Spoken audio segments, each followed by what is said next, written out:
You ask Tiger to solve. This deals with linear equations with one unknown. The final result is x equals -4. Let's solve it step by step. Simplify the expression. Expand the parentheses.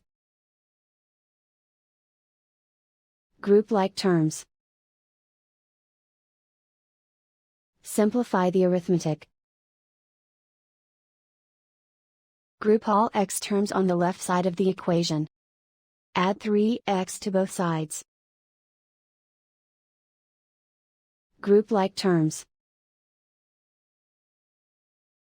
Simplify the arithmetic. Group like terms.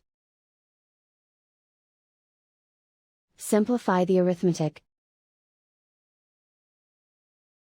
Group all constants on the right side of the equation. Add 3 to both sides. Simplify the arithmetic.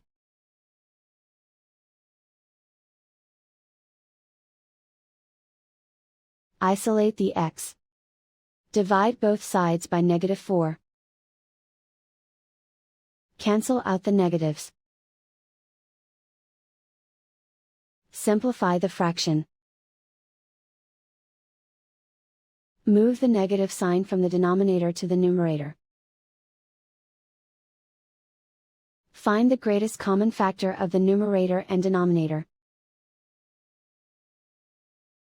Factor out and cancel the greatest common factor. And so the final result is x equals -4.